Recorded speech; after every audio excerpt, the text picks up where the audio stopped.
What's up, everybody? Welcome back to what is guaranteed to be one of our best episodes of the season. We are fired up. I am your co-host, Rusty Buckets, tuning in tonight as Drew, we are less than 2 weeks away from the kickoff of the greatest sporting season that we Americans have. And so I'm welcoming my co-host, Drew Gann, to the podcast. Welcome in, sir. Let our listeners know what we're fired up about.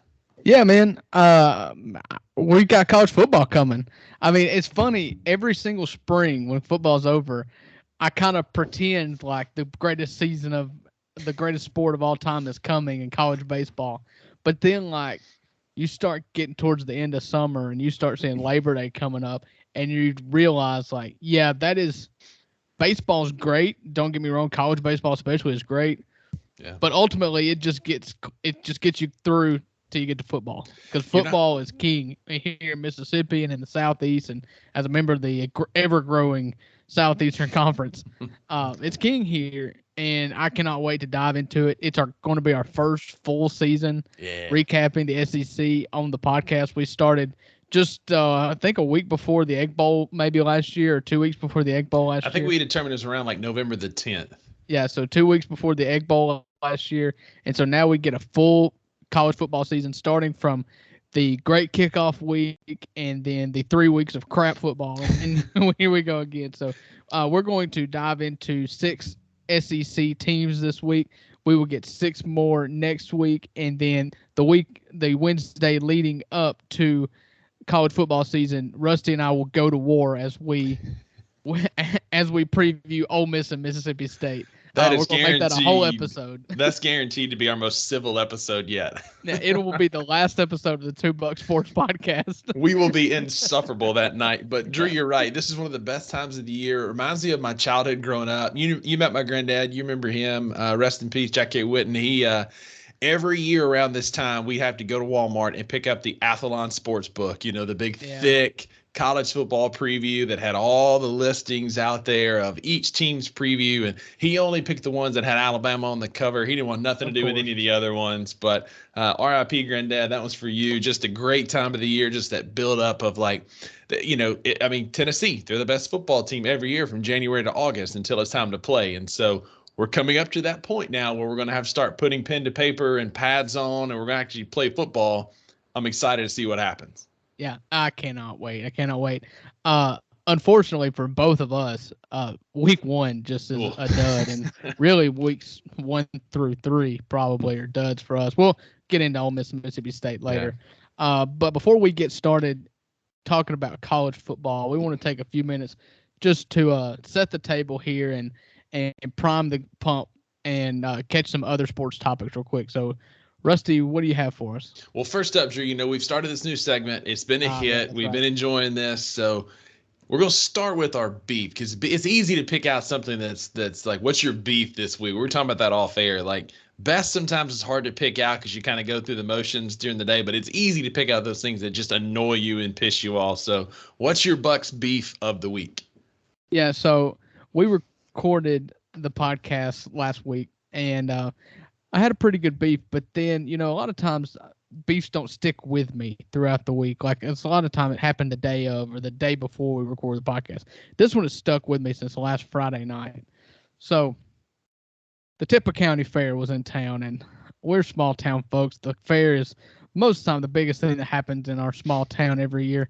And we've never went to the rodeo. I've never, I grew up in Cottonwood, Mississippi. I'm 31 years old. I've never been to a rodeo before. It wasn't my dad's thing.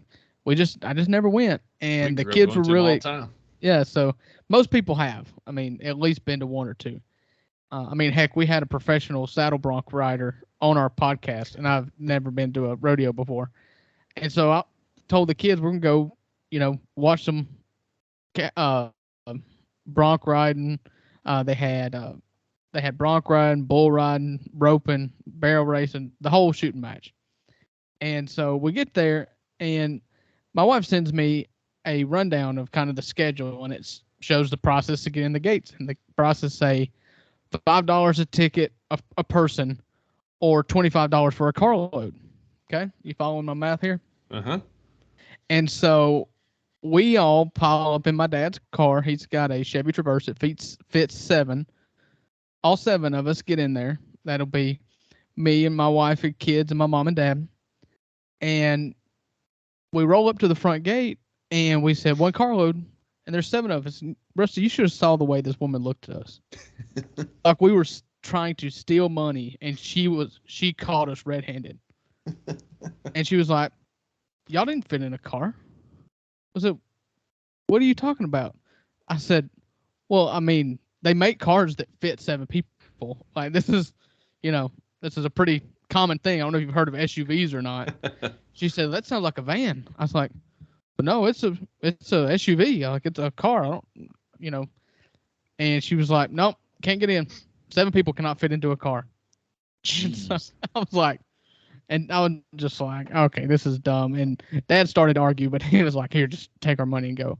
What made me mad was like, so five people paying $5 a person to get in is $25. Mm-hmm. One carload is, by her definition, is five people, which is $25. Where is the deal? What's the point? It makes no sense to me why you're going to charge $25 a carload if a car can only hold, according to her, five people, which will be $25. That rodeo math ain't mathing. We might need to get Cody back on here to help us sort that out. Yeah. And so somehow we ended up paying $40 to get into this rodeo, and it has bothered me ever since. Not that it was like an outrageous price, but it was like, why? The way she looked at me, like we were stealing, or trying to steal from her, right in front of her face, when we told her that we came in a car, an actual car, was just beyond me. What about you? What's your beef for the week? Stupidity runs deep sometimes, man, and that's hard to get over. But mine is similar. It has to do with cars and being on vacation last week, and then get back in the swing of some things this week at church and grocery store, getting set up for this week. I realize there's something that really just ticks me off in parking lots. And that's when you're pulling down an aisle and you see, oh, there's an open spot up here on my right. What luck I have.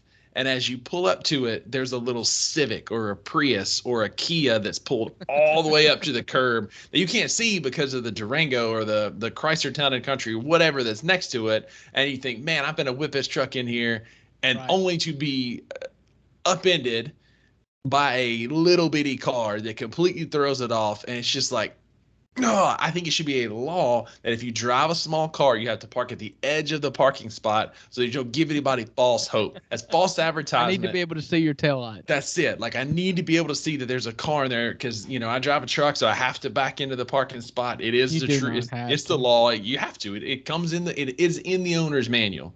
And so as I pull in to go over to back in, law in South Carolina. Yeah. I look in my rearview mirror only to see a little car in there. Now I'm in an awkward position where I'm stuck halfway, turned in a parking lot lane, and I can't back into the spot. Yeah. The worst are motorcycles when they take up a full parking spot. Mm-hmm. And I'm just like, just pull up next to the door. You have a motorcycle, that's fine with me. Yeah. If you want to pay the price and risk losing your life by driving a two-wheeled vehicle, then just park it by the door. Yep. I don't care. Leave the parking spots, the full-size parking spots for full-size vehicles. Or at least pull up against the curb where we can share. I can pull in there with you. Right. Well, you're not sharing parking spot with many vehicles driving that Dodge Ram. No, it's going to fill it up. So they need to park in the striped spots, or they need to park up front by the door. I am for motorcycle parking on the sidewalk in front of Walmart. Yeah. So that's our beefs for the week. Speaking of people that have beef, I don't know if you've seen this, Rusty, but a cornerstone movie from my childhood has been we've seen how the sausage is made, allegedly. Mm-hmm. So reports came out today, and if you got on Twitter at all, you saw all the jokes and how all the people that were claiming they knew this all along. It's obvious. But Michael Orr came out and is suing the Toohey family, the family who, quote unquote, adopted him when he was a 16 years old, sophomore, junior in high school. A rising junior. Right. So he's suing them for a myriad of reasons, but basically to to have them lift a conservatorship that they have on him. So, if you remember the movie, the story goes that Michael Orr was a kid from a bad neighborhood with a mom that was on drugs, and he had a really hard life. I think he was the 11th of 12 Yeah, kids, something something like like that. that. One of 12 kids, one of the younger of 12 kids. And his mother was strung out on drugs, and he made friends with S.J. Toohey. And that led to the Toohey family, who is a prominent fixture in the Memphis community as well as the Oxford community, because Leanne was a cheerleader there, and Sean was a two-time All-American, or was an All-American at Ole Miss playing point guard. And so they took him in, fed him, clothed him. According to the movie, they learned school to him, and Learned school to him. and then he chose to play football at Ole Miss. There was a big scandal. The NCAA wasn't going to let him play football at Ole Miss because they considered Sean Toohey a booster to the athletics program, which he was, and they thought this was shady business. You're taking in an at-risk youth in order to play left tackle for Ole Miss in the future. And so what Michael Orr thought was an adoption. They came to him and asked if they would like to adopt him. This was and wanted to make him part of the family, but also this would get the NCAA off of his back. They were able to. They said, we would like to adopt you, make you a member of our family, and that way it'll also show the NCAA that we mean business and we're not doing this just for the gain of our beloved university and their football program. Flash forward 15, 18 years, whatever it is now, Michael Orr said what he thought was an adoption was actually a conservatorship. If that rings a bell to anybody, any of our listeners, a conservatorship was a hot topic and a buzzword because that's what Britney Spears is under. Right. Her dad has her under a conservatorship, which basically allows them, the best way I can put it is it gives them power of attorney over him. And so he alleges that every member of the family, the biological family, Sean, Leanne, SJ, and their oldest daughter, got a $225,000 lump sum of money for the rights to have the blindside made about them, as well as a 2.5%, 2.5% of all proceeds, all profits go to the Toohey family. Right. And Michael Orr got none. And he alleges that they were able to make this decision for him, and he had no say in it because of this conservatorship. And reminder, he thought this was an adoption. But because of all of his fame and money now as a first-round draft pick, he wasn't hurting for cash at the moment. He never really investigated it, whatever. And so now he alleges that they've profited off of him and basically have made all of his life decisions for him. And he has nothing to do about it. And so he wants the conservatorship lifted. And so it looks really, really shady from the get-go. It looks shady on both sides. And I think there's been some comments on Twitter today about why did he wait this long, whatever. But at the end of the day, if what he's alleging is true and the Tooheys merely set up a conservatorship to where they could profit off of his name, that SJ and their daughter, I'm blanking on her name. I had it in my head and I blanked on it too. I'll think of it. It's an odd name, but anyway, can profit off of this, and Michael Orr sees none of it. The movie being about him, but he's not getting any profit of it. This is shady business. This is a scumbag move, and it's not one that's going to sit well with America at large. In the movie, Sandra Bullock as Leanne Toohey, is all about integrity. Collins, that's it. I knew it was like a family name. All about integrity. Don't you lie to me. You tell me the truth. All this stuff. And if that's the case, and they've been lying to Michael Orr all these years, it's a terrible look. It's a terrible look. And I don't know how you can do that to somebody that you care about. You bring them in off the streets, you give them a new life, you have an opportunity for them to kind of pull themselves out of it. And, by all intents and purposes, he did by going on to sign a major NFL contract. But the fact that you had a movie made about him and he's not going to see any of the profits off of it because they allegedly told him, oh, we're not making that much money. We got a flat fee and we're not seeing a lot of money from it. And what he's alleging and his lawyers are alleging, and the proof is that, yes, it was in fact a conservatorship, that they actually made a lot of money off that movie and he did not. Right. And I want to couch this by saying this is what he alleges. And what he alleges is a 2.5% cut of any profits that are made, net profits. Mm-hmm. That movie made $300 million. I did the math. It was quick, simple math. 2.5% of $300 million is $7.5 million. And he alleges that all four of them got a 2.5% cut. So $7.5 million per family member, biological family member. That's $30 million that they got off of his name and likeness before NIL was a thing. Right. So I wanted to get into this as well, because I've always heard this as a rumor as an Ole Miss fan, and kind of how it was portrayed. I've always heard that he had a real problem with how he was portrayed, but he was on hard times. Right. But the movie portrayed him as an idiot. Not an idiot, dumb. But like he was dumb. You know, there's that scene at the table where S.J. Tui teaches him how to play football by using spice bottles and different condiment bottles on the table. And he's like, that was never it. It's an over dramatification. It's an oversimplification of who he was as a person. And he said he let it go because he felt like it helped more people than hurt. So he let it go, knowing the whole time he already knew football and was a pretty smart kid coming into the quote unquote adoption. But what he found, because he was, if my memory serves me correctly, he was undoubtedly one of the top left tackle prospects in the NFL draft at that year. And he kind of slid in the first round. And what he alleges in this document is that based on how he was portrayed in this movie, that teams saw him as dumb or had lack of leadership or was a slow learner. You know, he had to have his hand held just to get through high school, and that was never the case. And so it was just a very poor depiction of the person outside of football that Michael Oher was. Right. So, he was already a freak athlete coming into it in track or in basketball and football. And by them going to this prominent Christian Memphis school that has a reputable athletics program, it gave him more exposure. So he was already a top offensive line prospect. When the Tuies brought him in, they were just betting on the fact that this large guy who is a menace on the football field was going to develop into what he ended up being. And crazy enough, the worst depiction is not even him in that movie. Or the most let me rephrase that. The most accurately descriptive person in that movie.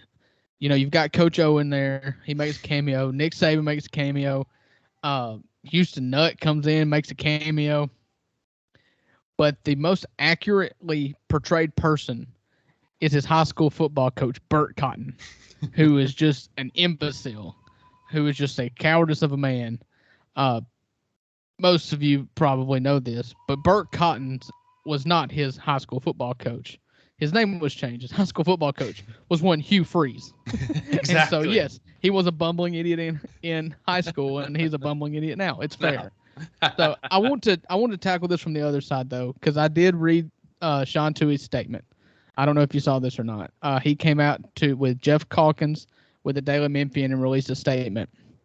And I believe that when you look at these, most of the time the truth is somewhere in the middle. It may be 60-40, maybe 75-25, but it's somewhere in the middle. And Sean Tui, he's a man of infinite wealth. And so he's got good lawyers, can come up with good statements. You can couch this however you want to. However you buy, this is how you can make an excuse for it. But Sean Tui, in his statement, paraphrasing, says, yes, we did a conservatorship. If Michael would have asked us to, we would have released it a long time ago. We have not been making decisions for him since he signed it as an 18-year-old. But the reason why we went with a conservatorship rather than an adoption was because he was 18 and they told us legally we cannot adopt him. And so that's why we went with a conservatorship. And he says, we did not make any money from the movie at all. He said, what the money we did make, we got half of all of the profits from the book that was originally written that the movie was based off of. We got half the money from the book, which ended up being about $46,000, and we split that 5 ways, including Michael Orr. So he says that the conservatorship was because he was 18 and could not legally be adopted, and he did not get any money from the film The Blind Side, and the only money he did receive was from the half of the proceeds from the book deal. So that's the other side of the story. To And me, he also, it feels I a think little it's important to notice this too, and I'll let you finish. He made the comment. He said, "It's public record what I'm worth. I sold my business, his fast food chain monopoly he had in Memphis. He said I sold that for $216 million. He said I wasn't making any decisions to profit off of anybody. Mm-hmm. I have enough money." So go ahead. I was going to say, it seems a little fishy because, yes, he made a ton of money on fast food. I believe there were Taco Bells in and around Memphis. So he was making good money at that point, but he hadn't sold them at the time that happened. It's a simple public records search to see what the contract was for the movie, determine who's correct here, whether it's Michael or that he left in the dark. I don't think that's public record. Or, I mean, I'm sure there's a contract out there somewhere that'll surface at some point, especially if this goes to trial. Maybe not public record, but through contract searching is the right words. But at the end of the day, it just felt, it felt kind of like, yeah, well, this, and it didn't seem as genuine. I don't know. Like you said, there's two sides to every story. Somewhere in the middle is the truth. I met Sean Toohey on a couple of occasions in Memphis. I wasn't super impressed with him. He had that little stretch back in, I think it was 2013, where he did some color commentating for the Grizzlies, and he was absolutely awful. And I just never had a great opinion of him. And so hearing that statement today was kind of like, yeah, that sounds like something he would say. Again, I'm a little jaded from my couple of interactions that I had with him, maybe, but I tend to believe maybe Michael Orr a little bit, simply, and that's just because I'm a little bit jaded. Nothing to do with Ole Miss, but because I met the guy a couple times. Yeah, and I get that maybe you, in interacting with him, you see him in a personal or professional environment, you can get first impressions that a lot of times are right, sometimes are wrong. I'm not here to defend Sean Toohey. There was an assumption made a long time ago that they were doing this for Ole Miss, or they were doing this for the betterment of themselves, for the betterment of the institution. And I always just kind of hate to see that, because see that assumed, because if you just take motives out of it, say they did just want to do it for Ole Miss, like what they did for him was substantial. It did get him through to the next point, and it did give him a family that loved him and cared for him, hopefully, and stability, Right. Biggest thing being stability there. Yeah. And another famous case of this is Jimmy Butler. Yeah. Jimmy Butler was not adopted, but he was raised by his teacher and wife, a white couple in Chicago that took him in because he was homeless. He was homeless. His mom kicked him out of the house at 16. He had nowhere to go. He had promise, but what people always balk at, they balk at the athletes that have such high potential. So that they always want to make it that the reason why they got adopted, not the reason this was his, in the case of Jimmy Butler, it was his teacher, that saw him and saw the situation he was in, so they adopted him. In Michael Orr's case, it was his son's friend, and they, saw him, and, the person I am, I always hate to assume such bad things, because if you were just believing one side of the story, just Michael Orr's side of the story, and honestly, that's probably the only side of the story we need to hear. It's his story. It's him. He's right. But if anytime you just hear one side of the story, it's just you can kind of believe anything. If you just take everything at face value, it can become such a pessimist about it. And I just really struggle with thinking people can play the long con like that. And it's just so evil if that was actually a long con to benefit him, to benefit off of a movie deal. It just seems a little far-fetched. Again, there's two sides to every story, and somewhere in the middle is the truth. And so when this happened, that's the last thing I'll say. When this happened, they'd already taken him in. They'd already done this. There was no movie deal on the horizon when they made these actions to try to help this boy. Sure. Maybe they were trying to help him to get him to Ole Miss, but I don't believe they were helping him to profit off of him. No, I mean, if anything, then maybe there was that one late night conversation of, hey, this kid's special. He could go to the pros. But I don't think it was their underlying motive. I agree. I think that they did this because they cared about him as a person. Because if you read the story, if you read the book, he bounced around from house to house. Right. And him and SJ, as they call him, Sean Jr., really struck up a friendship. And so that's how they kept him in touch and being in their house, and ultimately led to him moving in there permanently. And so I think that there was that, like you said, there was that goodness, that hope, providing him stability that they saw he did not have is their ultimate motive. I don't think they were financially motivated when it happened. Well, I'll tell you this. I have 2 children in my house that are not mine that we have fostered.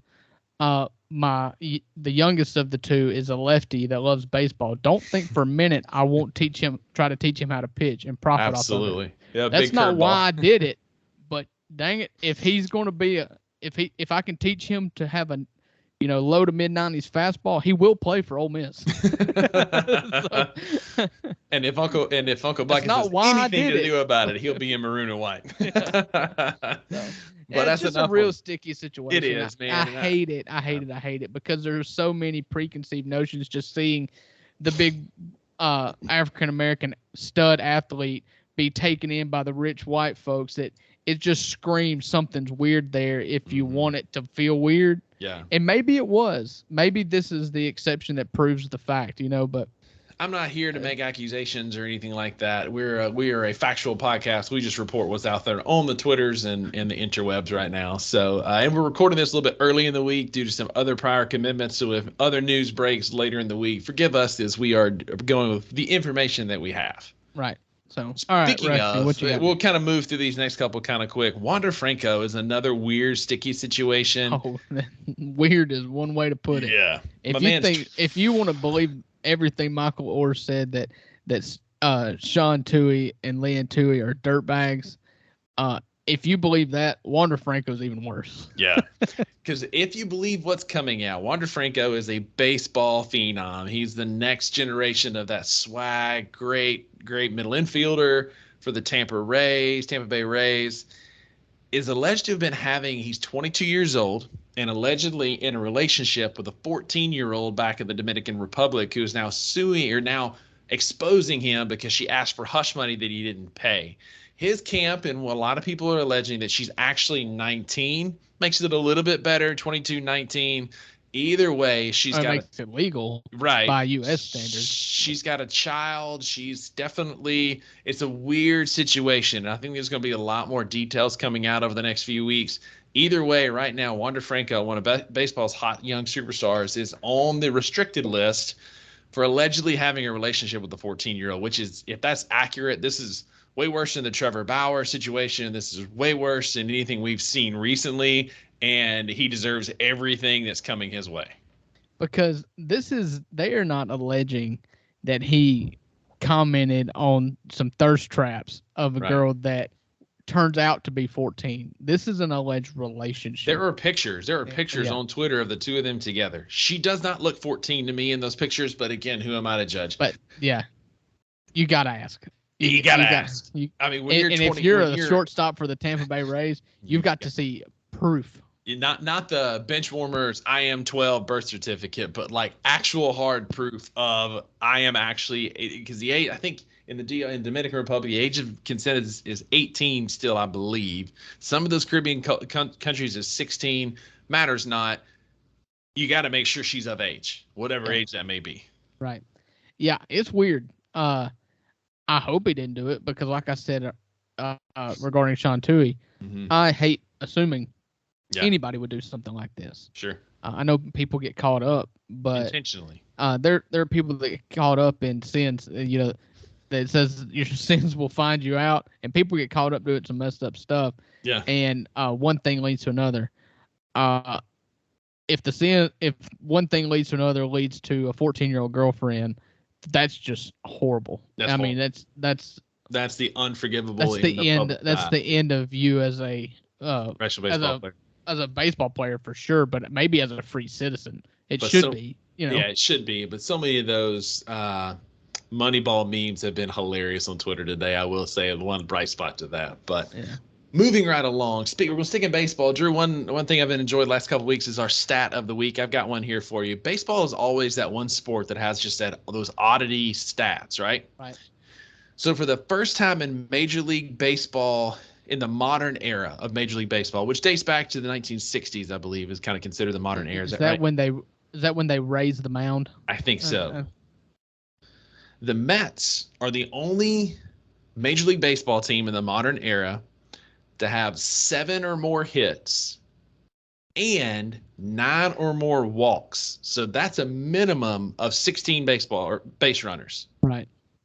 And scored 0 runs. It's just the most absurd stat that I've seen in a long time. I mean, they lost 6-0 to the Braves, who then turned out to beat them in 21-3 in a football score the next night. Yeah. But they had 16. I think they ended up having 18 base runners, if I'm not mistaken, and they had 0 runs. Like, that is hard, and it cost them about 300 and what is their payroll is the payroll. It's highest in baseball. 356 million is the highest in professional baseball, and they couldn't even muster a run with 16 plus base runners. Yeah, I mean, listen, this is college baseball. You know, you get your Sunday starter out there, and sometimes he can throw it, sometimes he can't. And there's a lot of walks and whatever, walks, hits, batsmen, whatever. Yeah. Those games are typically 14-17. You know, to get shut out with 16 minimum base runners, you know, baseball is a sport where if you go to the Hall of Fame, if you get a hit 1 out of every 4 times, right? You know, 1 out of every 3 times. In the Hall of Fame every day. Yeah, and so for them to score 0 runs while getting 16 at minimum 16 base runners on is just hilarious, because baseball villainry is almost always tied to bankroll. It's a weird thing about baseball. Everybody hates the Yankees because they pay more. Mm-hmm. Everybody now hates the Mets and the Padres because they pay more. Both those teams stink, and the Mets are on an all-time slide. Mm-hmm. Despite, I mean, would you have thought going into this year that they would have the payroll they have with Scherzer and Verlander and everybody else, for them to be sellers at the trade deadline? If you'd shown me the NL East in August standings without the teams, just the records, like, there's a good argument to be made that the Mets would have almost 70 wins now, like the Braves do. Yeah, I mean, I would not have been surprised at all if you told me that the Braves were the 1 seed and the Mets were the first wild card team. The Braves are that good. I believe in them. Especially when they're healthy, man. Yeah. They're the best team in baseball. They're super talented, and the Mets should not be that far off. But now they've had to sell the farm because they were just bleeding losses left and right. I saw a stat that I cannot recall word for word. Number for number, because you know how baseball stats are. But since the All-Star break, Austin Riley and Matt Olson, if you took their since the All-Star break numbers to now, and it made that 162 game season, one of them would have 77 home runs, the other would have like 84. Both of them batting in the 320s. I mean, just they're on fire. We have the greatest baseball player in the history of the game, and Matt Olson has more home runs than him. Yeah, but he has the better ERA. He has 0.00 ERA. That's what I was gonna say. And he's got a 0 ERA. So, anyway. It's funny. Yeah. Yeah. Anyway, it's funny. It's always funny to see, the rich guy fall. Yeah, 100%. Unless you're John Morant. Yeah. Speaking of, this is episode 46. This is our Jitty episode. Yeah. John Conchar, what's up? Come on the pod sometime. Let's go. Speaking of, we had a Grizz clash last night. I want to talk about this like 2 seconds, but we had Jaren Jackson Jr., Santi Aldama playing in a FIBA warm-up game last night. Jaren is looking the part, man. He's finally getting a lot of hype from people who don't watch Grizzly games a lot. And Santi is leading Spain in points, He's assists, and incredible. rebounds. He has been Yeah. playing some great basketball. Yeah. Yeah. He is. But look, we got too much college football to talk about. We'll get to the Grizzlies coming up. One last thing before we dive into our SEC preview. Drew, there's a good reason that we're hosting our fantasy football draft in a little under 2 weeks. Drumroll. August 26th. Let's go. Andrew Farrell's house. We're going to have us a good time. We're going to figure out some way to do something with the show while we're there. We've got some fun things coming up, and I'm gonna spoil the surprise about what we're doing that night. But be on the lookout on our socials and our YouTube for some cool content around our fantasy football draft. But there's a reason you postponed that till late. Yeah, it's a rule of mine. Yeah. Injuries in the preseason, they happen all the time. Guys, pop ACLs, Achilles, different things all the time, which you hate to see. You also get some of these late preseason signings that muddy the water a little bit in what last year, shout out Zach Jones, was a sure bet. The New England Patriots backfield got a little muddier today with the signing of one Zeke Elliott. The New York Jets backfield got a little fuller with the signing of one Dalvin Cook, which I thought was another interesting nugget. Week 1, Dalvin James Cook for the Jets plays the Buffalo Bills, whose running back is James Dalvin Cook. Are you serious? Their names are just flipped? They're just flipped. They're the same name. I knew they were brothers. Are you Dalvin serious? James. Look it up. Dalvin James and James Dalvin. Their parents got real creative. Yeah. My fantasy takeaway for that is it sucks. Yeah. I mean, because Breece Hall was budding before he got hurt. Especially it sucks for the Jets because I love Breece Hall, and I'll covet for fantasy to have a running back 1 and not a running back 2. 100%. And it stinks for Breece Hall because I was really high on him. And Dalvin Cook we talked about this a couple of weeks ago when we were talking about running back contracts. Dalvin Cook, of all of these guys, still have meat on the bone. He's still got juice in those legs. I believe he can still go. Alternatively, Ramondre Stevenson, I still think he's a stud. Mm-hmm. And the signing of Ezekiel Elliott for New England doesn't do much for me because I've kind of been on the Zeke is wash track for about 2 years now. Yeah. And so I think Bill Belichick's smart enough. I mean, maybe Zeke is just a change of pace, get your breath, for Ramondre, and then Ramondre goes back out there. But it kind of stinks both ways. He's going to be. I saw a stat today. It was funny. It said this is Zeke Elliott's week in and week out stat, and it was one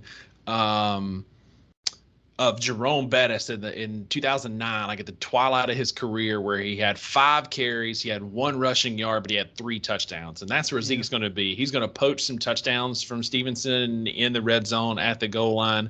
But as far as like a down in and down out back, you're right. I think of the two, I'm less worried about Ramondre Stevenson. I'm more worried about Breece Hall because Dalvin Cook still got some life on those legs for sure.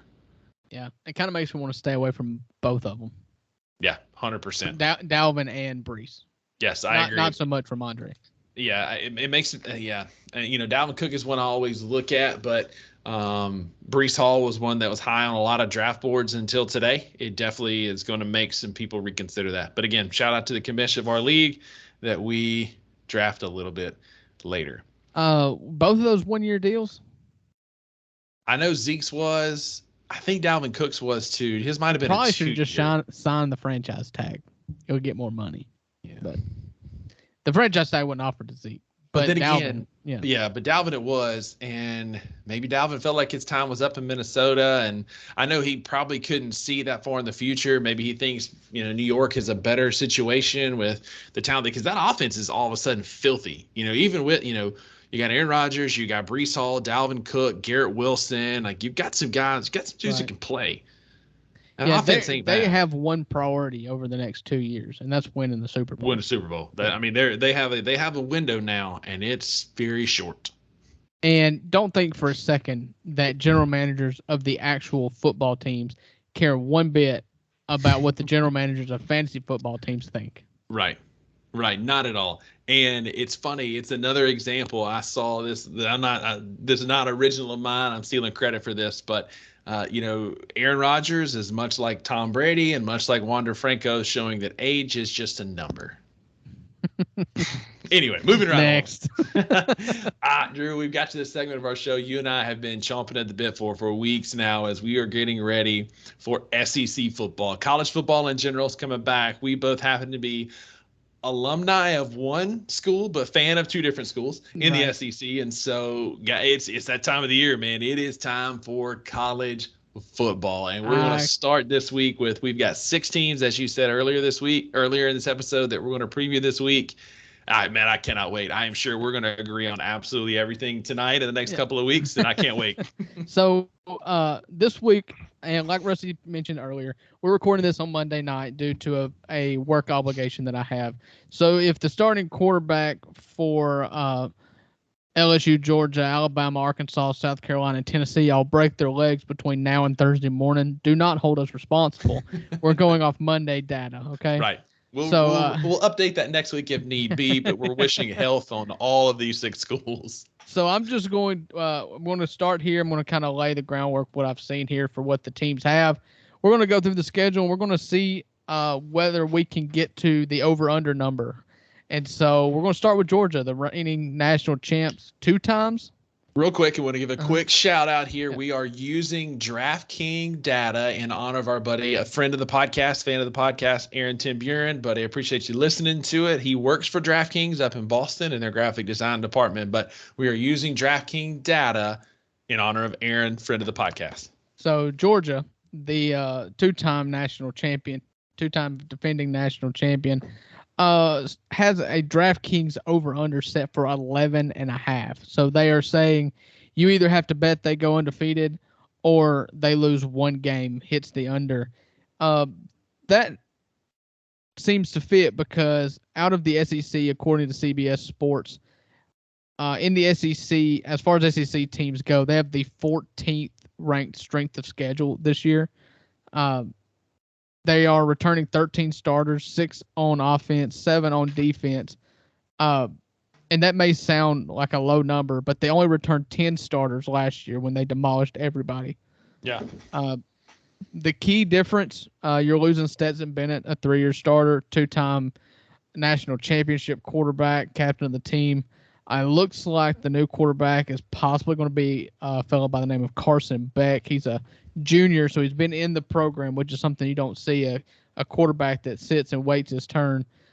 Carson Beck is not a little guy. He's 6'5", 225 pounds. It's a vast difference from Stetson Bennett, that's for sure. So they start the year off with UT Martin, Ball State at home. Then they hit South Carolina, UAB, at Auburn, Kentucky, at Vanderbilt, at Florida, Missouri, Ole Miss, at Tennessee, and at Georgia Tech. Listen. Yeah, go ahead. Tell me what you think about that schedule. SI.com has them as the 63rd ranked strength of schedule out of all 130 FBS teams. Their winning percentage last year was .533. Their opponents went 80 and 70, which is the worst in the SEC last year. This schedule is soft, and I think that returning all those starters, they were returning the best player in the SEC, according to 247 Sports, and Mr. Brock Bowers, and I don't disagree. Yeah, I don't disagree with that either. Incredible tight end. He's a threat in the red zone. Saw that firsthand against Mississippi State last year. It was a 3-point game at halftime, and then Brock Bowers and a fellow named Ladd took over in the second half, and we had no answer for either one of them. But Ladd McConkey. Oh, yeah, I'm well aware of his name. He looked like Stetson Bennett, so he play wide receiver. I mean, that's it, 100%. There's been a ton of funny memes about Stetson and Cooper Kupp in L.A. But listen, Kirby Smart's job is safe, but if he loses any of these games, he needs to immediately be on the hot seat. This is the cupcake of cupcake schedule of the SEC when all of your non-conference games are a directional team or they're named Ball State. Yeah. You got to win all of those. Your toughest games are at home. You've got, except for Tennessee, you've got Ole Miss at home, which is a big win, or is good for them. You got Missouri at home. You got Kentucky, who's going to be better. South Carolina at home. You play at Vanderbilt. You get Florida on a neutral field. According to College Football News, where I did a lot of my research today, they think Georgia's going to go 11-1. Well, They think their one loss is going Miss. to be Ole Miss. So here's the thing. The thing that makes Georgia's schedule so easy is that their SEC West schools are at Auburn and Ole Miss at home. Mm-hmm. They face, let's see, 2 ranked teams, preseason ranked AP poll ranked teams. They've got Ole Miss at home and at Tennessee. And Ole Miss being 22, at Tennessee being 12. And so I don't see a loss there. As an Ole Miss fan, of course, would I love to go in between the hedges and get a win at Georgia? I mean, who wouldn't? Few things would be better. Yeah. But I would not pick that. It's a trap. They're looking at it as a trap game before you have this monster game against Tennessee. And Kirby Smart is like Nick Saban. Like, trap games don't really matter to them. Yeah. And so the over-under is 11.5, which means you're betting if they go undefeated or not. The under has a little juice. The under is the favorite. You get minus 135 to bet the under. It is hard to go undefeated. I just have a hard time seeing that they have a loss here. They've got no Alabama. They got no LSU. They've got at most 2 different occasions. They've got back-to-back road games. You go at Vandy and at Florida, and then Florida's trash. You won't convince me otherwise. No, they were trash last year, and they lost their quarterback. They're a trendy pick this year to be better and upset some teams. They have no business beating Georgia or any of the big teams that they're going to play. None. I think Florida will be better because I think Billy Napier is a good football coach. Mm-hmm. But there's a big step to be made from being better to competing with Georgia. Mm-hmm. The other 2 back-to-back road games are at University of Tennessee and then Georgia Tech at home. The only one you could convince me, if I was to look at the schedule, that is a possible loss, would be at UT. Right. And that's given that that Joe Milton works out. Yeah. There's a lot of hype on Joe Milton that did not fit what I saw last year in mop-up duties and after Hendon Hooker went out. But if you're believing the best possible scenario for UT, then that's the place where I can see that Georgia takes a loss. However, last year, they were in close games with Missouri and Mississippi State for a half. There's inexplicable close games that they've pulled out in the past, and maybe that's what people are looking at. But when they played in the big games, they find a way to win. That's why, the Ole Miss one kind of makes sense. That's one that they really should not lose. The last time Ole Miss played in Athens, Ole Miss won. That was the Jacob Eason year. There you go. Jack Kelly, 2015. Yeah. The only other one, and it's because they're getting a ton of hype, would be South Carolina, but that game's in Athens. They're not losing that game. Spencer Rattler is not going to win that game. The 3rd game of the year. If I'm a betting man, I'm betting the over. I think Georgia goes undefeated. Their schedule is very, very favorable. I think they get 12 regular season wins. As far as SEC playoffs, that's more of a crapshoot. But based on the schedule that I'm looking at, I would bet the over on Georgia. Okay, so we've got the 2 Buck Sports Podcast says 12-0 for the Georgia Bulldogs going back to Atlanta again. So next we've got Alabama, a frequent foe of hey, real quick, Bulldogs. I wanted to add this too. The Football Power Index is something that ESPN does where they run 20,000 simulations of the regular season, and it determines how these teams come out. And out of that, the Georgia Bulldogs, out of 20,000 simulations of their regular season, come out ranked as the 3rd best team in college football. A top 3 ranking, but there is some room for error in there, as we talked about. Yeah, anytime you replace that many starters off a championship team, and you're also looking at a little bit of complacency, but you get into some psychoanalytics there. Who do they have as 1 and 2? So one of them, I'm going to hold on to number 2 because that's one of the teams we're going to cover tonight. Number 1 is Ohio State. And then this is something else too. So with the Football Power Index, it measures the team's true strength on a net point scale. So this is the average expected margin of victory on a neutral field against their schedule. Right. And they're supposed to win these games by 27 points. So it's not going to be super close. I think it's splitting hairs in the top 4 or 5 teams. Well, you can tell me right now that Georgia is the 3rd best team in FPI, and I'm still going to believe they're going to go 12-0 in the SEC this year because they're not playing Alabama or LSU or anybody else of who they would likely consequence. play in Atlanta, but none in the regular season. But yes, so anyway, that we'll go over the FPI for each of these teams tonight. So next we've got Alabama. Their DraftKings over/under is 10.5, and you can get the under is an overwhelming favorite at -175. So actually, if you want to make a little money, bet the over on Alabama. Again, like Georgia, they're fourth is in terms of strength of schedule in SEC ranks. They return 9 starters, 4 on offense, 5 on defense. They've got a new quarterback replacing the number 1 overall pick last year. It's either going to be Jalen Milroe, who we saw last year, kind of a Jalen Hurts type. Yeah. And you got Ty Simpson, who is an incoming, highly recruited, highly sought after quarterback. So his dad is actually the head coach at UT Martin. Right.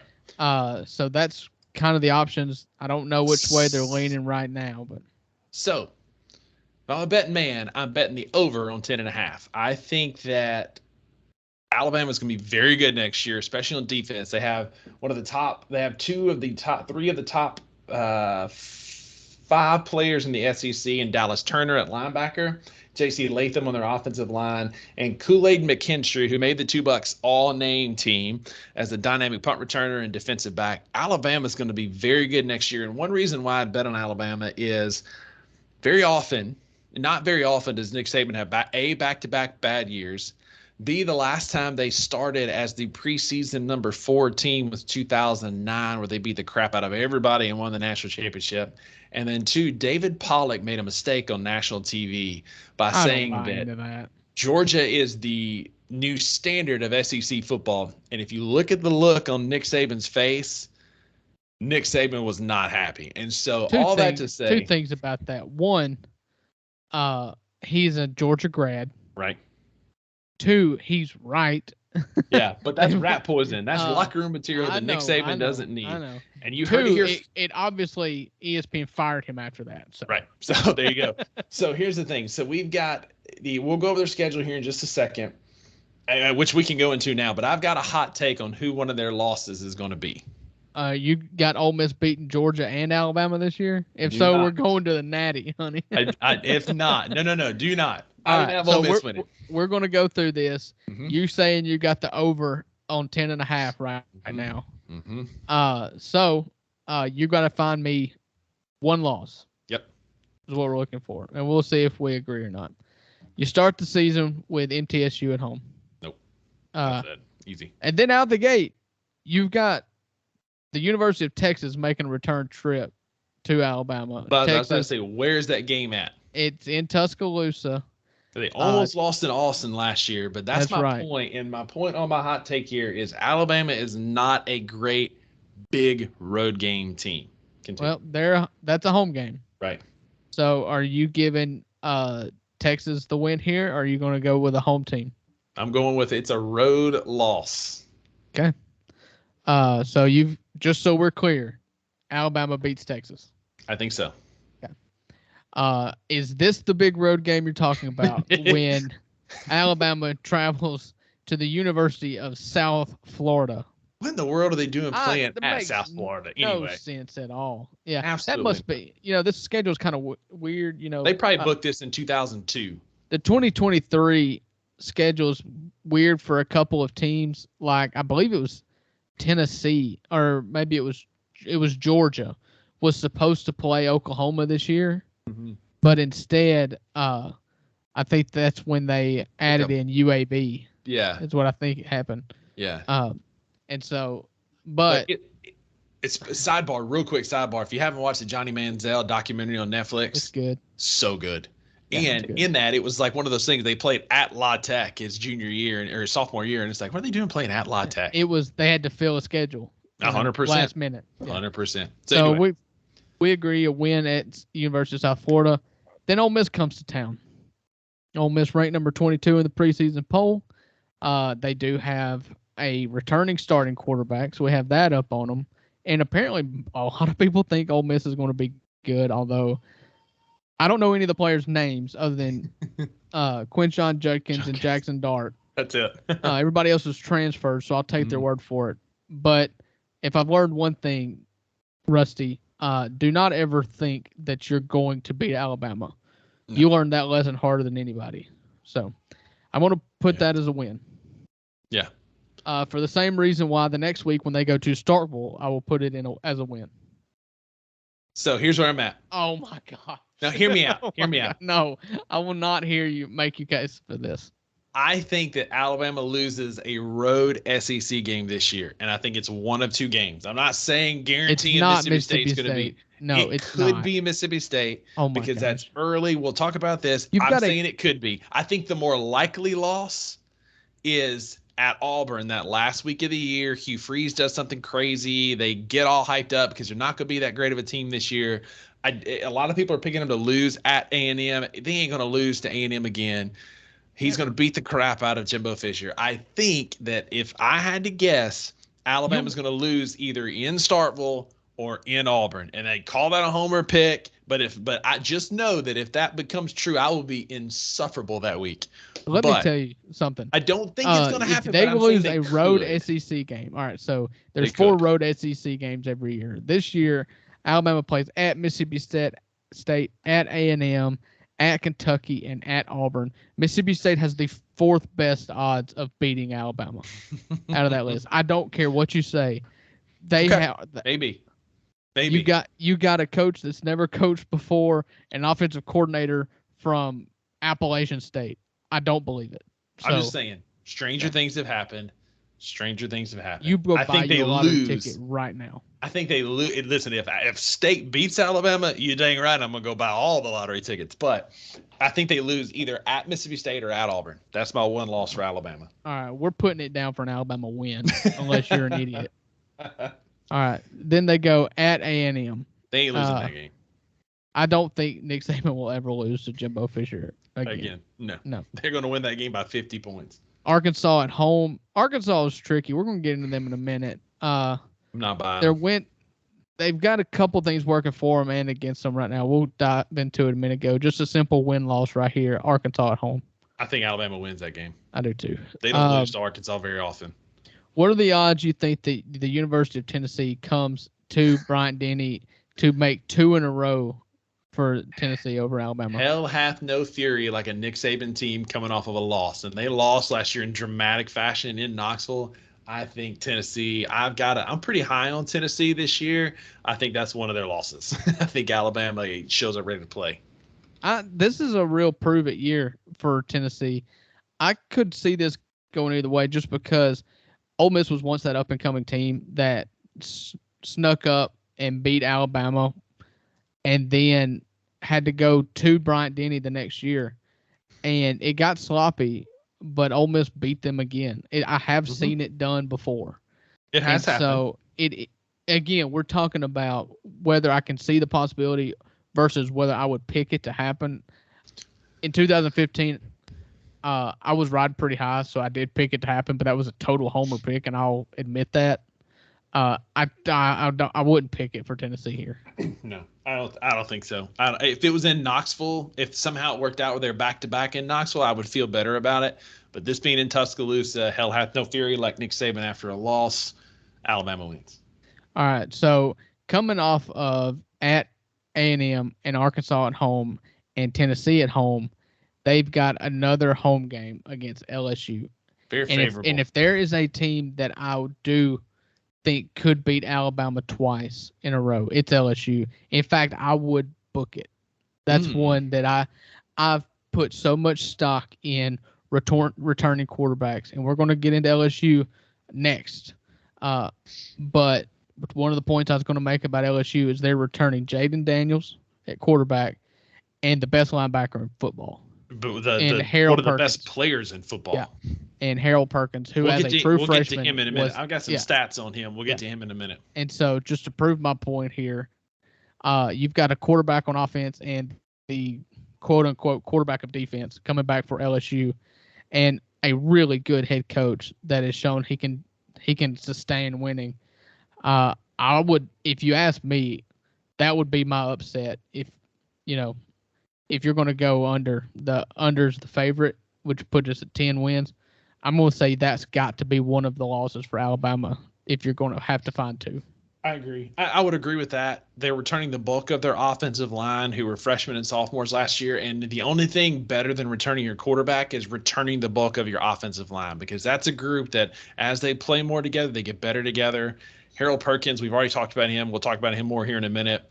I agree. I think they win that game because, again, Alabama doesn't lose back-to-back often to teams, and it's at home. If it's in Baton Rouge, I'd be more bullish on LSU beating them for sure. But they don't lose back-to-back years to the same team very often, because the only teams they play back-to-back years are SEC West teams.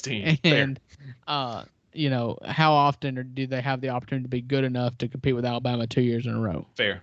You got to be Ole Miss, basically. Yeah. Yeah.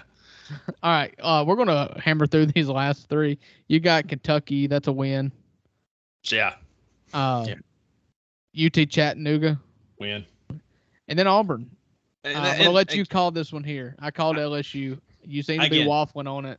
Again, my prediction is 11-1, and one of their losses is either at Starkville or at Auburn. Kooky things happen in the Iron Bowl, especially when there's a new coach. Auburn doesn't return a ton. They're not going to be great next year. It smells like a year that Auburn beats Alabama. Alabama comes in at 11-0. They're cruising in, heading towards a SEC championship game. I still think they go, but this feels like a kick six type, Miracle on the Plains type year, because Auburn's got that voodoo more so than LSU, where they win on some fluky things. And let me tell you something about Hugh Freeze. Yes, he tends to be a scumbag.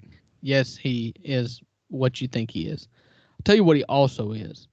He is an incredible recruiter, and he's an incredible motivator. Yeah, especially when you're given the keys to a program in the first year that's been in the dumps. Yep. I remember that first Egg Bowl, or I'm sorry, I believe it was the first Egg Bowl. Hugh Freeze gave a pregame speech in the locker room where he just went on an absolute heater and ended it with saying, "Let's go lock the doors and pick a fight." And that's exactly what happened. He will have them ready. The question is whether you believe talent wins. If talent wins, you're always going to pick Alabama, but college football is weird. So, Rusty, I'll let you pick it. I would have picked the other way, but that gets you to your under that you predicted. Got Alabama at 10-2 in another dogfight for the SEC West, and which leads us to who they will be in a dogfight with, and that's LSU. LSU, DraftKings has them at a 9.5 over/under, with the over being the favorite at -125. So I'm bullish on the over. Yeah. Here. This one's a little bit harder. They've got the 8th ranked strength of schedule. But the key of this is game 1 is a neutral site against Florida State, but it's in Orlando. Right. So and that was a classic game last year. It came down to a last-second field goal. It was an incredible game. Last-second missed extra point. Sorry. Yeah. Incredible game. I'm pretty high on Florida State in our top 25 preview coming up in a couple of weeks. They've returned a lot. Mike Norvell has those guys bought in. I would not be surprised. I have LSU at 10-2. A quick note on their schedule: their teams went 80-70 last year, 53% winning percentage last year, but I have them at 10-2. One of their losses being that neutral site in quotation mark games against Florida State. Okay. They do running through their schedule here, the highlights. They play 4 ranked teams. 2 of them are on the road, and one of them's a neutral site in Orlando. So, quote unquote, 3 of the 4 against ranked opponents are on the road. Week 2, they've got Grambling. That's going to be a win. And then they go to Starkville. Are you going to tell me again? No, that game will be that game will be close. LSU wins, but I think that game will be close only because it's in Starkville. And it was close last year in Baton Rouge. It was a 6-point ball game with like 6 minutes to go, and they pulled away late, but LSU wins. Yeah. So then they go and play for the Battle of the Boot. They played that at home against Arkansas. I think LSU wins this game. Agreed. Arkansas's got one key thing going for them. I'll preview this. We're going to deep dive into them next week. I love teams that return a quarterback, especially one that started for as long as KJ Jefferson. And we've got Arkansas tonight. We'll talk about him here in a little bit. Yeah. Oh, that's true. But they also lost both coordinators. So it's an LSU win, man. You ain't got to convince me. It's an LSU win. I think the next game is sneaky. I do think this one's sneaky. Then they play for the illustrious Magnolia Bowl trophy. I don't know if you've seen it. It's the worst trophy in college sports. It looks like it was done in a high school wood shop. I wish they would burn it. Yeah. Not every rivalry needs a trophy and a name, No. So they really forced the Magnolia Bowl on this Ole Miss LSU rivalry. But LSU comes to town.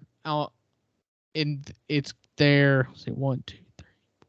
They played 6 consecutive SEC games, and this one is sandwiched in the middle. I'm gonna let you call it. Listen, I'll be honest with you. I'm gonna deep dive Ole Miss, but I'm gonna have to deep dive Ole Miss because there's so many transfers. When you look at Ole Miss, you can't just look at the depth chart because the names don't sound familiar. Right. That's why I'm so high on LSU this year. It's because I know what Harold Perkins is, and I know what Jaden Daniels was last year, and I know who Chip Kelly is. And I have a lot of faith in Lane. I think last year's team wildly underwhelmed, and it was only because of Lane's flirtation with Auburn and has nothing to do with the players that are on the team. That team was better than 8-4 last year. It just got derailed based on off-the-field matters. Mm-hmm. So I'm higher on Ole Miss than most people. The problem is they just don't have that name recognition for me. To go out and buy a jersey, I'm looking at Quinshon Judkins or Jackson Darts, really the only 2 players that I'm super familiar with. I do think that Ole Miss gets up for LSU more than just about anybody. And the fact that they're coming to Oxford to play, I hope it is a night game where everybody can get good and liquored up, rowdy.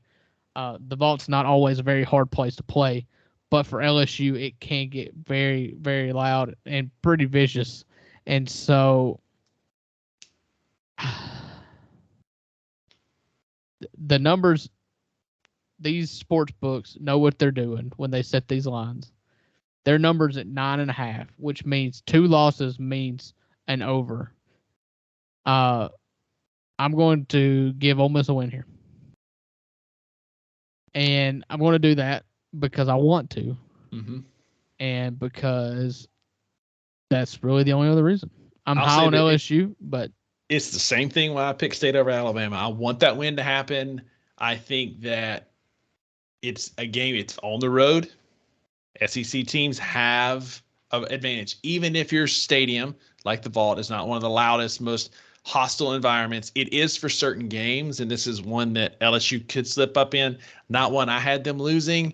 I think it's a closer game, but that's one of your losses there. It will be loud. It always is loud for LSU. It's always loud for State. And when Ole Miss is good, it's loud against everybody, especially SEC schools. Now, the difference in Ole Miss and other schools is that when they're not good, they tend to just sit and watch. If they show up at all. There's not a lot of willing your team to wins if you're not good. Right. No, you're absolutely right. Which is, as a self-aware Ole Miss fan, I will admit and be real with you. Yeah. But LSU is not a team that Ole Miss is going to have trouble getting up for, regardless of their standings. So you got it as a win for Ole Miss, a loss for LSU. I have it as a win for LSU, and then they have a series of pretty winnable games, I think. Yeah. They do go on a run there where they go at Missouri, who just landed a 5-star defensive end. I don't know if you saw that or not. I did. I'm going to speak for us and say that's a win. Yep. They have Auburn at home. That's a win. Yeah. But at that point, that is your 4th or your 5th of 5 straight SEC games. Yeah. So if you're looking for a Hugh Freeze miracle, I think that may be the game more than you think about the Iron Bowl being the game. Then you've got Army at home. They will not respect the troops. No. And then in our last segment, predicted them to beat Alabama, and so I think do we kind of have to ride with that here for consistency's sake? I picked them to lose that game. That's one of their 2 losses in my little projection sheet that I did here. I had them losing to Florida State and Alabama simply because, again, it's at Bryant-Denny and it's another stadium that it gets up for big games. Alabama fans are notorious for not being there when they're not winning or leaving early.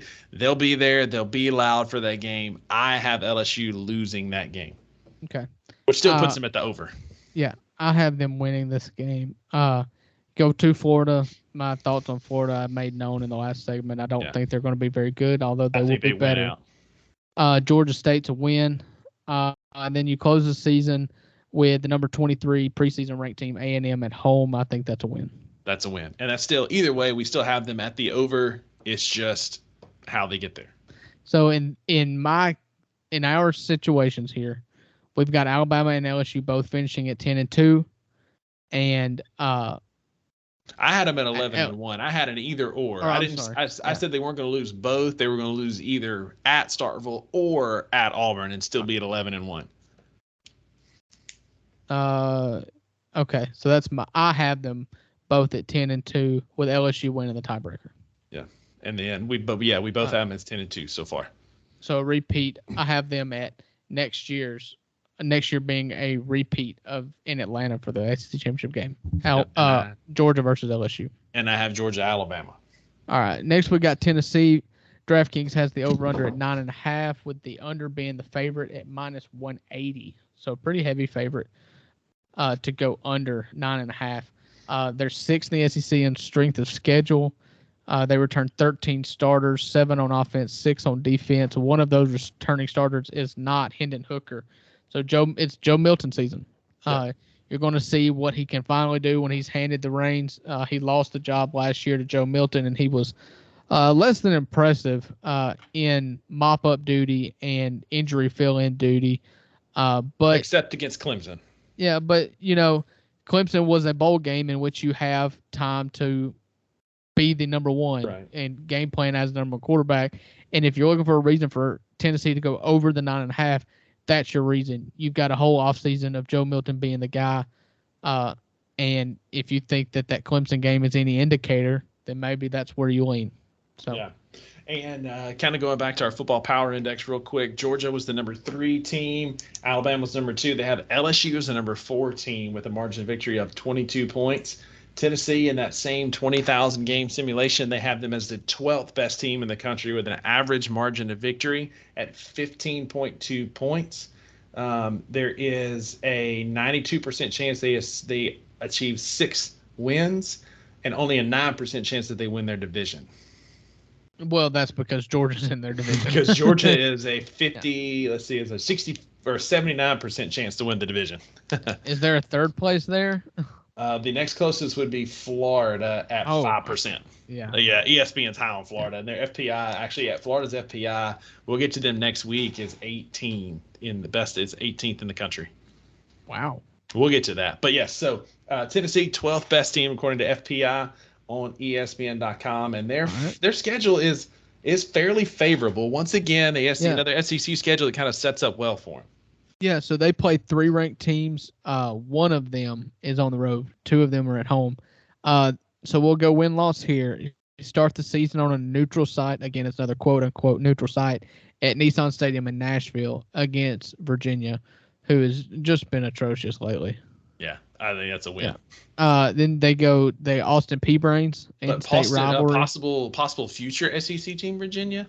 Anyway, Austin Peay. Yeah. Austin Peay is definitely a loss, right? Oh, yeah. All right, win there. Then they go at Florida for their first road test, their first SEC game.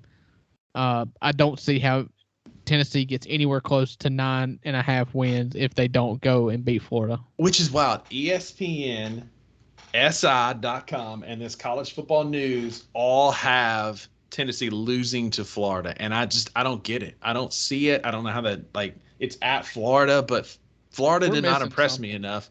They didn't impress me enough last year. I don't think they got enough big transfers for them to be, which is wild because DraftKings has Florida. We'll get to them next week at 5.5 wins as their over. Okay, so their quarterback is going to be Graham Mertz, and if that name sounds familiar, it is the former Wisconsin quarterback. That's right. That's right. So they did but he get was it. not good. No. I mean, they've also got Jack Miller, who is he went to Ohio State and then went somewhere else, and now he's at Florida, I believe.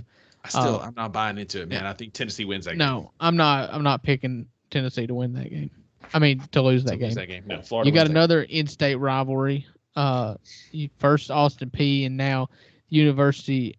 Oh no, I'm sorry. That's the University of Texas San Antonio. That's the Roadrunners. I was thinking UT Martin, but yeah, you got the Roadrunners. Or was it UTSA that finished in the top 25 last year? It was UTSA. Yeah, they've got Frank Harris, their quarterback. Right, that's right. Good. They finished in the top 25. Really that's a sneaky game that Tennessee wins, but just circle that one. It's sneaky because it's sandwiched in between two SEC East games. One that you lost last year, coming up on a rivalry game there. I mean, let's not let Tennessee of last year fool you or make you forget about who Tennessee actually is. You know, this team has lost several games to mid-major teams in my lifetime. Yes. I'm not going to predict it, though. I'm going to say UTSA gets beat. Right. And then they bring in University of South Carolina, who beat the brakes off of them last year in Columbia on ESPN, a game that Tennessee needed to win to get into the playoff mix. They had the door was open. Alabama had lost, and they got smoked. Yeah, Tennessee's going to win this game too. It goes against what I've said in the past because they are returning a quarterback. But they're returning Spencer Rattler, who is very boomer bust, and he had a couple of good games to close out the year. Somebody that volatile, game to game basis, I don't really trust to go play in Neyland Stadium and have his head on his shoulders. I have been in Neyland Stadium. It is loud, it is rowdy, and it's not. It ain't Williams-Brice. Let's put it that way. And Williams-Brice is loud. It can be. I've been to a game there, and I'm going to one this fall in September. And when State goes there, it can get loud. Yeah. But not, then they get their first ranked game. They have A&M coming to town, the 23rd ranked Aggies. They're sitting at 4-0 with A&M coming to town. You know the Vols are back at this point. Oh yeah, feels like 98's everywhere. Yeah. What do you think? I think Tennessee goes into the Alabama game 5-0. I think I'm just not big on A&M yet. I don't trust them still. It's a home game. I will never trust A&M. No, I've said that on this podcast. I hope that's the week. I hope this is the week we get to see the Jimbo Fisher, Bobby Petrino blow up. But we'll get to A&M next week. Yeah. I think Tennessee wins this game at home. And then at Bama, I've talked about this. I think if it ain't gonna happen, I think Bama wins. They go to Tuscaloosa. Mm-hmm. I'm going to put that as make that 6-1 after Alabama. Kentucky. Yeah. This is an interesting game. I was making sure that was 6-1. Yeah, you're right. 6-1. Kentucky is an interesting game. They've got Dennis O'Leary coming in as their quarterback. That's it. What's his name? Devin O'Leary. I was so close. Who's Dennis O'Leary? He's an actor. Famous. He's an actor. Here we go again. Hey, listen, we made it this late in the night. It's 10 o'clock Eastern Standard Time. Dennis O'Leary was that actor that was in that. What's that name of that show where he was in Ice Age? Yep. That's every credit that comes up when you Google his movie. Rescue Me. Yeah. Devin O'Leary is the North Carolina State. He was in the Sandlot. Oh, that's right, he was. Mm-hmm. Yeah, Devin O'Leary is the NC State transfer that makes Kentucky better. It's at Kentucky. Kentucky's going to be pretty good. They return some defense. We'll get into them next week as well. Let's give them a loss. Let's give Tennessee a loss here. Back-to-back losses. I want it. That wasn't. I had them at 10-2. That was not one of the losses, but it's one that I thought about. But it's a loss for me. It's a loss for me. All right. Shout out Aaron Ivey. Yeah, and a pivotal game. They're going to go up at the next week against the defending champions, the University of Connecticut Huskies, the men's basketball champions. Yeah. That's a win. They'll get on their winning ways. Yeah. And then at Mizzou, Columbia is a weird place to travel to. just because it's out in the middle of nowhere. But a team that's projected to win 9.5, and that's what the over/under set at. You don't go and lose to Missouri. Nope, and I agree. And then a loss to Georgia. Do we agree? Yep. And there's nothing more Tennessee in the world than for them to go and lose to Vanderbilt in week 13. You're not wrong, but I don't think they do it. Yeah. So Mike Wright ain't out there anymore. I have Tennessee at 10-2 with losses at Alabama and Georgia. You have Tennessee at 9-3, losses to Bama, Kentucky, and Georgia. That's right. Which I would have them at the under. Then you would have them at the over. Mm-hmm. South Carolina. South Carolina has a horrible schedule. But not the worst schedule in the SEC. They are the third-ranked SEC strength of schedule. They return 10 starters, 4 on offense, 6 on defense. One of those 4 on offense is Spencer Rattler that we've talked about in the past. They opened the According season. to FPI. Okay, yeah, go ahead. They're in the 20,000 simulations. They are the 42nd ranked football team, and they're the last SEC school with a positive margin of victory at 5.6 points is their average margin of victory against their schedule on a neutral field. That's pretty bad. Their over under is 6. So you're basically banking, do they go bowling or do they not? Mm-hmm. And the under is the favorite at -125. Mm-hmm.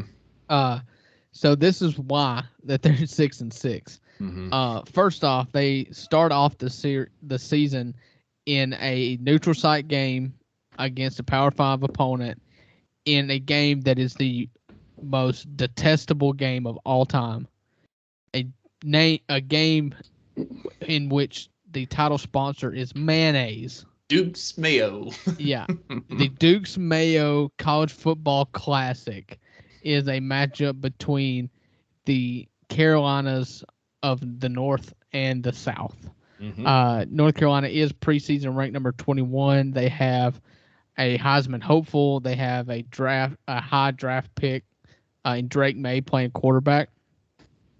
I think North Carolina beats them based on Drake May alone. I don't know that I buy the Drake May hype yet, but this would be a good proving grounds for it. I have a hard time trusting North Carolina teams because I always feel like they lose a game that they should win. They never quite live up to that hype. Mac Brown hasn't really got them to where they should be, but where they should be when we're talking about North Carolina. I mean, it's very relative, right? You know. But I agree. All that to say, I agree. I think North Carolina wins on a neutral field. There's a lot more hype. I think that's a opening weekend loss. Yeah. Then you've got the Fighting Bear Reinhardts with Furman. The what's the mascot? Is it Friars? I don't know. No, they're the Bulldogs. I'm pretty sure they're the Bulldogs. Well, Google it real quick while I write down a win. South Carolina gets 1-1 on the season. They're the Paladins. I was going to say Paladins. Why didn't I say it? Because I thought I was an idiot. And then they go at the number 1 Georgia, real quick. L there. Yep. And then Mississippi State at home. And I'm going to tell you, this is the game that South Carolina fans have to circle. Because if you get to 6, you have to win this Mississippi State game. And I don't think they do. I think they lose. I think State comes into town with a good defense that can rattle Spencer Rattler. I think I'm a fan of Kevin Barbery's offense. I think this is a game that Mississippi State wins on the road. Listen, I like returning quarterbacks. I also like Will Rogers could possibly be the all-time SEC passing leader. The difference in Will Rogers is I believe Will Rogers is a lot like what all of Mike Leach's other quarterbacks were, and it's a product of Mike Leach's system. You can say I'm a hater if you want to, but it's just a proven fact over the years. Sure, is that the system makes the quarterback in his system. The system we're running now is going to be more like what he ran in high school that he set all kind of Mississippi passing records for in Brandon. It's a much more balanced offense. I think that people are sleeping on Will Rogers, and that's fine. I think of the 2 quarterbacks, give me Will Rogers over Spencer Rattler based on the body of work that I've seen. And that's a fair That's a fair argument to make. I'm not making this about Mississippi State right now. This is South Carolina, Mississippi State. I'll give State the win. That's fair. I mean, Wow. To me, I see them pretty equal, and both teams have their flaws. It's a toss-up. This game's a toss-up. Honestly, this game is going to be whoever has the better day. It is. And I pray to God it's not an 11 a.m. kickoff because I'm going to be there. And you know there. what? I just changed my answer because in games in which are a toss-up, this game is at home for South Carolina. So there you go. All right. 3-1 for South Carolina to start the year, according to Uncle Buck here. Then they go at the University of Tennessee in Knoxville. That's a loss. This season is going very poorly for South Carolina so far. But what could fix all of their woes is a home date with Florida. ESPN loves Florida. Florida was very bad last year. What say you on this game? I've got South Carolina winning. It's at home. Florida, again, they lost Anthony Richardson. Yes, they added the quarterback from Wisconsin, but he's not that great. Their defense was porous last year. I don't know that they got a whole lot better. Again, oftentimes like you said, in toss-up games, I'll go with the home team, and I'm taking South Carolina here. Fun fact, the only South Carolina game I ever went to was when they beat Florida 2 years ago and got Dan Mullen fired. It was a good day. Then they go at Missouri, go to Columbia. That's a game that a lot of people have them picked to lose from my research today. I don't think they lose that game, but that's a trend. That's a trendy pick that I noticed. Well, the trends on both of these teams is that Missouri's slowly climbing up. Slowly. Yeah. But South Carolina may have peaked last year early on. I kind of put South Carolina and the team we're going to put next, put their coaches in kind of the same basket when you've got Shane Beamer and you've got help me out, Sam Pittman. These guys are not specialists in anything. They're more of like a CEO and a good delegator and a motivator. Yep. And it's part of the reason why I don't really like Arkansas this year. And the reason why I'm not really big on South Carolina this year is because I think that if you're not great at implementing something on your team, then the motivator thing only gets you so far, and it doesn't get you past that glass ceiling that you've got here before it kind of trickles down. The only one that has really broken through that, in my opinion, lately is Dabo, and you can kind of see where that's got him the last few years anyways. So I got a loss for South Carolina at Missouri. So then you go at A&M, back-to-back road games against the SEC West because Missouri should be in the SEC West. What do you think? Does Jimbo get a win here? Because you've given him a loss to everybody else that we've I think so. I think this is one that they win. I picked USC to beat Missouri, but I have them losing in the at Kyle Field at A&M. So I have them 2-6 right now. You've got them 3-5. With Jacksonville State coming up. Does that bring up bad memories? No, because that was just like that was like Ethan Flatt. I mean, there was like 4 different quarterbacks that Ed Ogeron was playing at the same time. It was awful. Yeah. Jacksonville State's a win. Vandy, a win. Kentucky. This will be. I mean, you're sitting at 5-5 right now. I'm sitting at 4-6. So I'm feeling comfortable with the under here, with a Week 13 game against Clemson. If you're going to get them to bowl eligible and over 6 wins, they're going to have to beat Kentucky. So I have them losing to Kentucky. I have them losing to Kentucky and beating Clemson. I know that's kind of a stretch. Yeah. I know, but it's a rivalry game. Weird things happen. I had South Carolina at 7-5. Their 5 losses being 1, 2, 3, 4, 5, being Georgia, Mississippi State, UT, A&M, and Kentucky. Actually, and you convinced me of North Carolina, so I actually have them at 6-6, which puts them at the under. It actually has it a push according to DraftKings. Yeah. I've got them at 4-8 with wins against Furman, Florida, Jack State, and Vandy. Losses to North Carolina, Georgia, No, you had them beat Mississippi No, State. I did have them beat So you have them at I'm at 5 and 5 and 7. 7. Yeah, yeah. And so I guess really, if you're looking at getting bowl eligible on my sheet here, Kentucky at home is probably the game you have to get. Mm-hmm. Because I don't. That's the most gettable.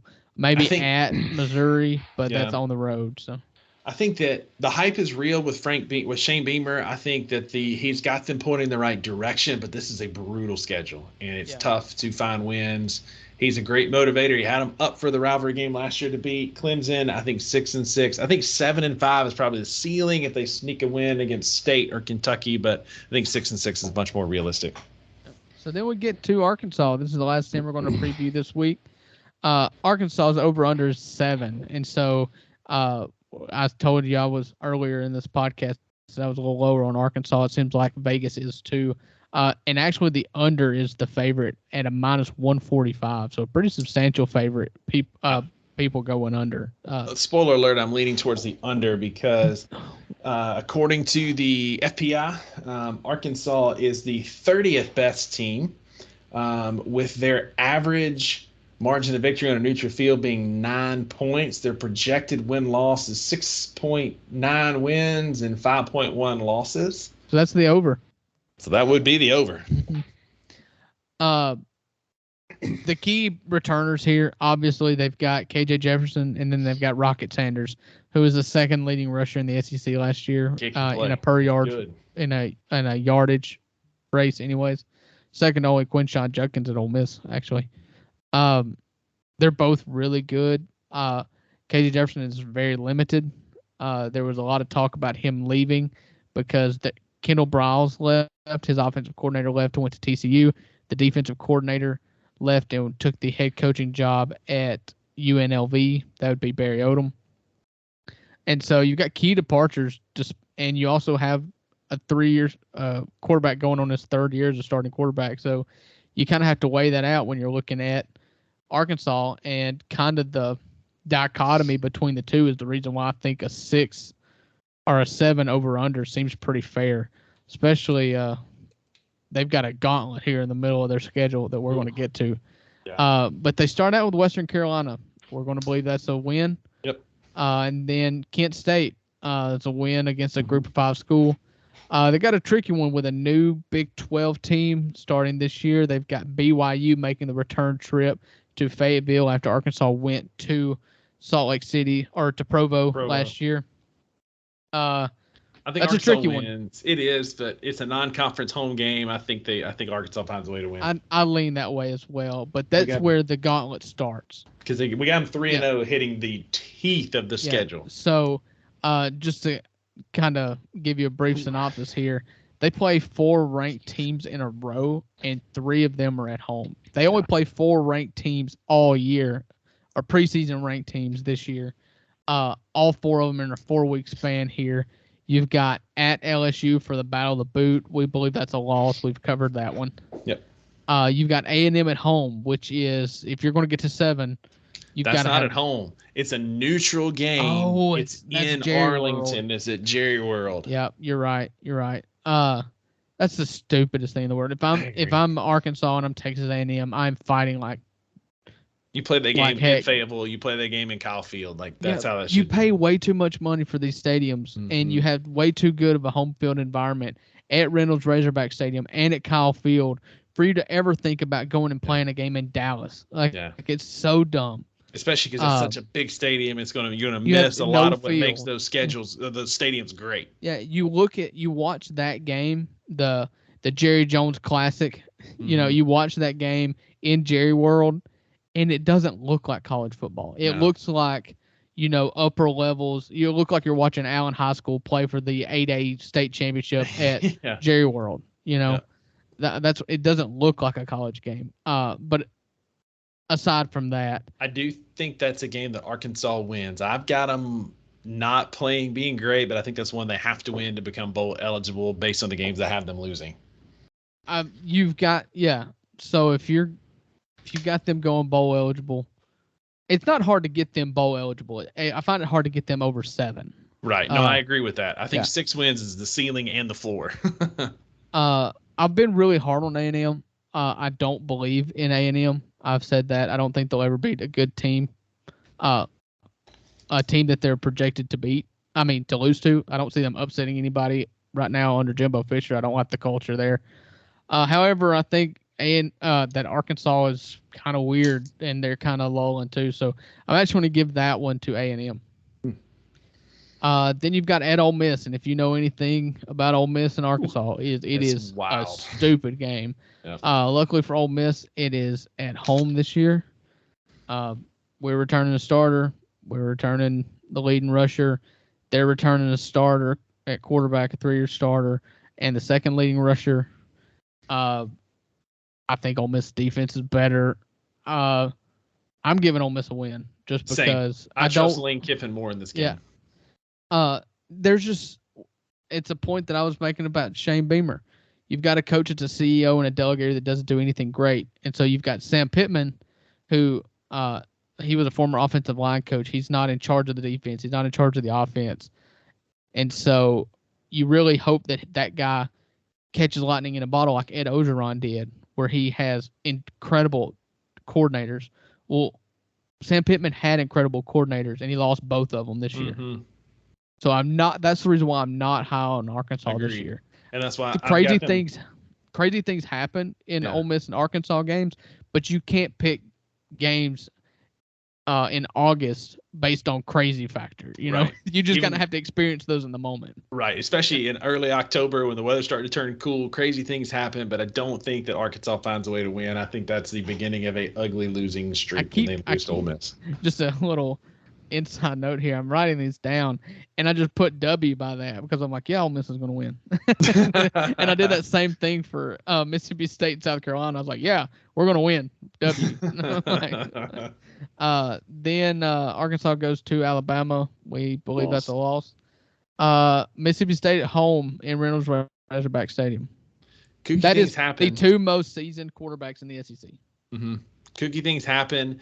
We usually play that game at War Memorial in Little Rock, and weird things happen. I went up there my junior year, and Darren McFadden and Felix Jones ran all over Mississippi State. Wasn't anything weird about that. That was it was just better. Darren McFadden, Felix Jones, and Peyton Hillis. Darren McFadden is the best athlete I've ever seen live and in person. He was so good. I have State winning that game. I think that's one that we can find a way. We've had Arkansas's number of late. I think State wins. I think it's a loss for Arkansas. What is let me do a little bit of digging real quick. I've actually got the page up, so just give me 2 seconds. Looking to see what DraftKings has Mississippi State at this year. They have them at 6.5. 6.5. With the under being the favorite. And so they've got them. So FanDuel has them a half game apart in projection. You know, and this is a spoiler alert for coming up. There are 3 things: death, taxes, and Mississippi State being picked last in the SEC West. Happens every year. And you wonder why I said last week that you guys are nationally irrelevant. I've got some interesting stats coming up. Yeah. You can find stats to justify anything. Let me tell you. I'm just looking at win. Like, we're just going to look at in 2 weeks. We're going to look at the last 13 years of win loss.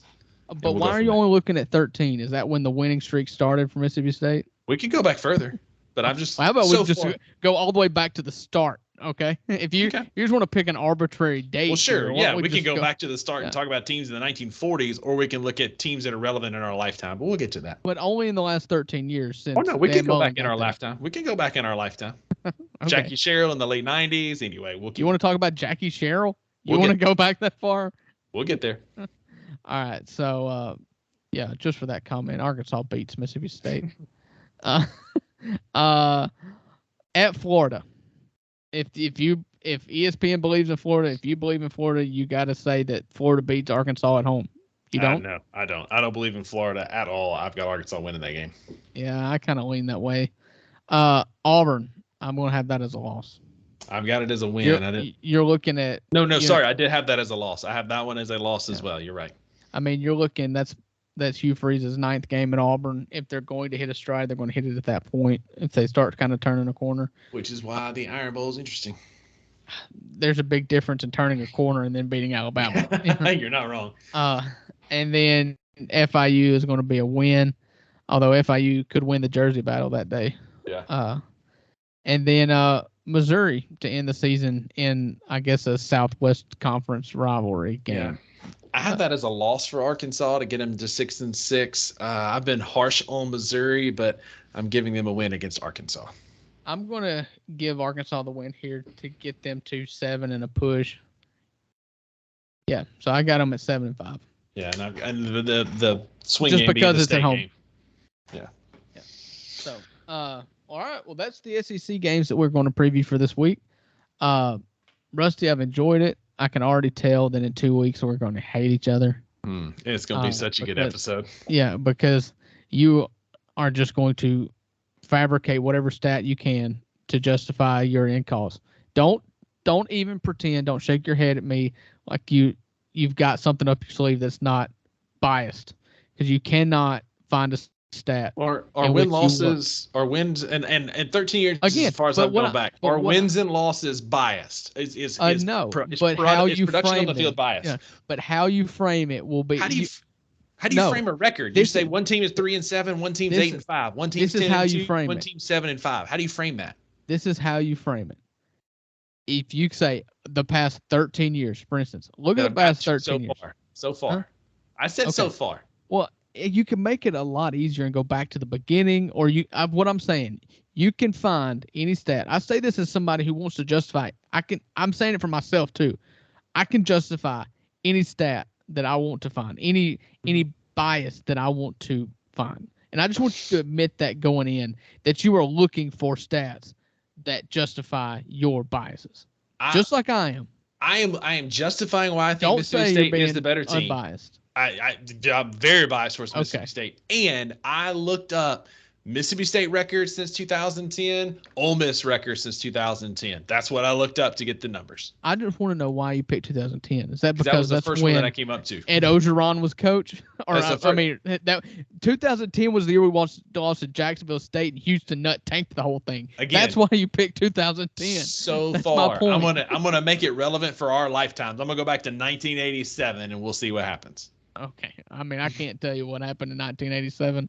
I wasn't born yet, because I wasn't born until like 10 years after you were. Right. But I'm going to go back. So to your point, I'm going to go back and make it relevant over a large sample size. But so far, anyway. Yeah. I'm just going to say before we get out to it, your most successful head coach in our lifetime had a losing record against Ole Miss. Sure. Again. So, yeah. So, then, how does that help my point that I went back to Dan Mullen? Huh? I'm just saying. Your most successful head coach and your most successful team lost to Ole Miss. Yeah, but your prize child. Lost to Joe Moorhead. Yeah, I mean, again, we were in bad times. Yeah. That was the worst of us. This is going to be and we beat you guys at the best of you. This is going to be a great episode. You beat the worst of all Ole Miss teams. RIP. I was there for the Snead for Heisman year. Yeah, listen, we need to get into Jevin. We can get into Jevin Snead if you want to. That's a sad story. It really is. It is. I feel bad for the guy. He got hit. He got hit his sophomore year against Texas, and it did so much damage to him that it ended up costing him his life. Yeah, 100%. That Snead for 100%. Heisman year was going into his junior year. Mm-hmm. And his family came out and said after the fact that he knew he was so messed up that he came out early to try to get money, to help his family. 100%, because he knew, and I agree. So that's the sad part beside it, but the same point goes that we beat y'all at your best as well. But anyway, that's coming up in a couple of weeks. That was one of the worst losses of my life. Mm-hmm. So that's coming up in a couple of weeks. But Drew, this was a good episode. Do yourself a favor, look up your doppelganger, redheaded lookalike, I guess, is a fella who is blowing up all over social media. It's a great song. It's come out. What's his name? Oliver Austin. Have you seen this song? No, I haven't. Richmond, north of Richmond. How have you not seen this song? Listen, my gosh. You're the one that hanging out in the hill country these days, moonshine territory, and not me. Listen, do yourself a favor. Look up the song. It's a great country folk kid in the lines of Tyler Childers, who I'm seeing in concert Saturday night. Zach Bryan, kind of in that vein. If you like that kind of music, do yourself a favor. Look it up. Great song. Great song. Check it out before you listen to us next week. Let us know what your comment and thoughts about the song are. Drew, tell them where they can find us and interact with us this week. Yeah, so y'all tune in to our Instagram page, the number 2 Buck Sports Podcast, and we're on Apple Music, the number 2 Buck Sports Podcast on Apple Music and Spotify and YouTube. You can catch all 3 of them this week since we are in our home bases here this week and not traveling. So, like I said, we recorded this on Monday night, August the 14th. It will post on our normally post date. So anything that happened after 9:30 on August the 14th, we are not liable for. Right. Exactly. So give us some grace. You can come at us if you want to, but recognize that this is 10:30 Eastern on Monday, August 14th, as we're wrapping this up. So don't hold us liable for anything new. All right. Have a good week, guys. All right, guys. See ya.